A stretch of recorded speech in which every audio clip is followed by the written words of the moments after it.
West బెంగాల్లో భోగం అనగానే గుర్తొచ్చేదైతే ఈ కిచిడి అనమాట. ఇలాగ కిచిడి ఒక్కసారి ట్రై చేయండి, మీకు కూడా బాగా నచ్చుద్ది. సేమ్ క్వాంటిటీలో పెసరపప్పు, బియ్యం తీసేసుకొని కడిగేసుకొని పక్కన ఉంచుకోవాలి. నేనైతే చిట్టి ముత్యాల రైస్ వాడుతున్నాను, కావాలంటే మీరు నార్మల్ రైస్ కూడా వాడుకోవచ్చు.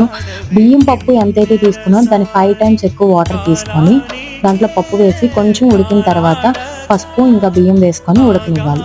ఈ పక్కన మనం మిక్సీ కోసం అయితే కొంచెం అల్లం, పచ్చిమిర్చి, జీలకర్ర, వాము పేస్ట్ చేసుకొని పక్కన ఉంచుకోవాలి.